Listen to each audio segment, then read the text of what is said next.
Okay guys, we're back out here. Just checking them. There is a left and a right. They do angle up. They do fit. There's a little trick for anybody. Always put taper on the edges, so when you lay it on and off, it doesn't chip up the paint. Here's a close-up of what I did yesterday. I know I never showed it. So the other bolt's buried behind the harness. Yeah, Shade Tree Fix It Man says the engine compartment's filling up. It definitely is. Things are still scattered right now. Nothing's neat, obviously. The wires aren't hooked up and the wire harness is still laying. But yeah, don't mind it filling up as long as it looks neat. And when it's done, everything looks like its own little machine or a piece of equipment from a machine. How's that sound? That was the one thing, if you guys remember Indian Larry, when he built his motorcycles, he liked every little component on the motorcycle had to have a function. And I pretty much feel the same way. And when it's done, I want you to see each component and what it does. So what color are we going to do those? I'm thinking going by the paint scheme that we're going to do it like this, but with a lot more clear on it. I think we'll do it the graphite. They're originally satin black. I could definitely do it satin black, but whatever I choose, I gotta color coordinate the bolts also. So they're not going to be gold, they'll just be silver bolts. It's actually 3 nuts and 2 bolts. So I gotta pick those up. Those are 5/16 of course. They're definitely clean pieces. There's no pock marking in them. There's just like surface rust and like mud looking. Yeah, batteries went dead. So I looked at the hose that I originally had on this car from the 74 Ambassador, which I have. The rubber's mint, but this is kind of ugly. And it looks just like the one I ordered. It comes out, this metal is not that big. It comes out and the hose goes down. And then the hose comes out. It has like a little whatever to it. So we'll see how that works out. What are we going to work on? The straps are in here. I really don't want to sand these in the garage. I'd rather do that at work and leave that mess. And then we could be done with those. I might go into the car and try and get the second bolt in on each one of the shocks. I think that's what I'll do. Another thing I'm not in the mood to do. So I'll leave the zooms on to keep the shock pushed out, and I'll pry something in there to keep it pushed down. Because I got this nut on, I don't have that nut on. So that's pretty good. I mean, obviously this sticking up out, but it's dead center in the hole. After I put the 2 nuts on the bottom and tighten them, I call that good. So that's another comment I got. The people that used those springs that I had in here, they had to push down and have people sit on the car to bolt the shocks on. So obviously I'm not going to have that problem because the grommets will be up to here. Well, I don't know how to drum it out. Hold on. So the way it sits now, we have 1.5 inches. This is 1.5 inches higher than where that's going to be. So before we wouldn't have had any room. So that would have sucked. So is the car going to go down? I'm sure we're going to have a little more. You know, we put liquid in it and the hood on it and the bumper and shit like that, but it's not going to go down a lot. So okay, let's get on there and do this side. Be done. This is basically what you have. Is you have a hole drilled and this thin piece of rubber that centers itself, goes up here and one goes down. So let's say this is like this. You get a washer behind it, a lock washer, and a nut. That usually rusts solid. And that's what goes on the bottom of the shock.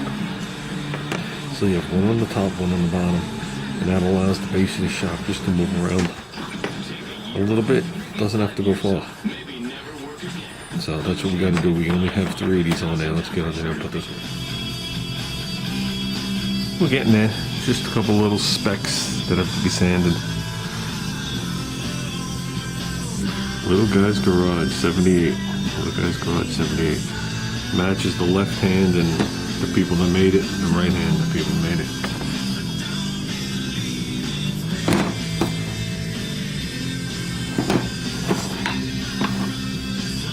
Cars marked everywhere in case this car ever walks away and I come across the parts. Okay, very, very, very, very quick story. Even that was quicker, longer than I wanted to take. A long time ago, we used to race go-karts back in 92, 93, and 94. And we joined this local group, you know, the local karting association, whatever it was. And it was actually run by one of the two machine shops that supplied the engines. Okay, they had their kids in it, the whole shamoo. So first year we go there, we race. Right, we bought a used cart. We raced. We did shitty. You know, learning everything, learning the alcohol, learning everything. And every time we went there, the temperatures were different. We were racing in the winter. It was hard to figure out. So miraculously, we won the raffle on a brand new motor somehow. But it was bone stock. It was bone stock, what you call it, Raptor, 5-horse. Okay, and with that, the people that built one of the motors, I won't say their name, okay, you can hand them the motor and they would go through the motor top to bottom and blueprint it. Okay, there were a lot of limitations you had in the class we were in. Okay, and it was a stock appearing class, and they would go in there and they would check the bore size of the carburetor, they would check the lift of the cam, you had to have the decompression bump on the cam, they would check the head to make sure it was a 5-horse head. It was all crap from top to bottom. There was definitely cheating going on. We could have went that route. I probably did better. But our problem was we were right at the limit of the weight for our class. Okay, we were under by only a couple of pounds, and that's a total disadvantage. Okay, so you're still under, so you're fine, but by being under the weight, that means you can't transfer weight all over the cart, and you can't get the cart to flex, so you can't get the cart to bend, and you can't get the cart to come out of a turn fast, or you can't get it to lift a wheel in a turn and go around faster, and well, just keeps going. But we handed them the motor. $700 later, the motor came back blueprinted. Okay, that's the type of motor that's on this mini bike. It's basically a World Karting Association blueprinted motor. So basically it's a 5-horse Briggs that they keep everything within a certain spec and push everything to the limit. They actually take the camshafts, heat them up, and they bend them.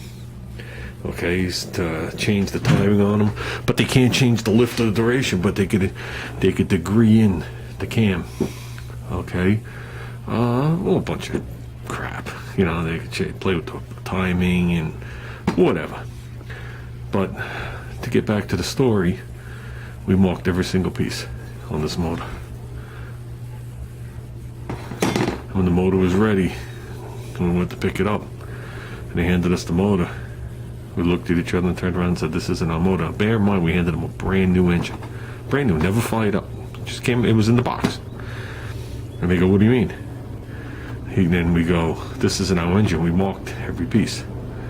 And the answer was, well, we don't give back the same engine we got. We just build engines and, you know, give back whatever engine's ready when you're ready for your engine. I looked at him and he looked at me, and I was like, holy crap. And these are the top dogs doing these engines. This is the kind of scammy shit we just paid $700 for. But the bottom line was, it was like politics. Okay, if you made any kind of waves at that point, good luck racing, good luck winning. Okay, because with that engine, every time we showed up at the event, they just put the label right on it. They never looked at it.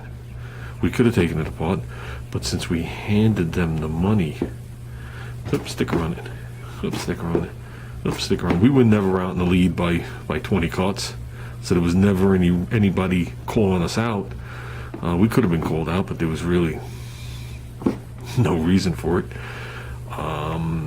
We did catch people cheating over and over and over again. Kids would restrict the plates, and the restrictor plates drilled out, and all sorts of shit. You know, I don't know why you'd want to teach a kid how to cheat, but some people think, well, truthfully, that is the success to life, is cheating, screwing, and hurting people.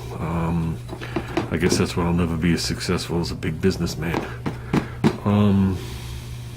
But yeah, I was just saying that. So if you ever drop something off to a machine shop, mark it. But you don't know what you're getting back. You don't know what you're getting back.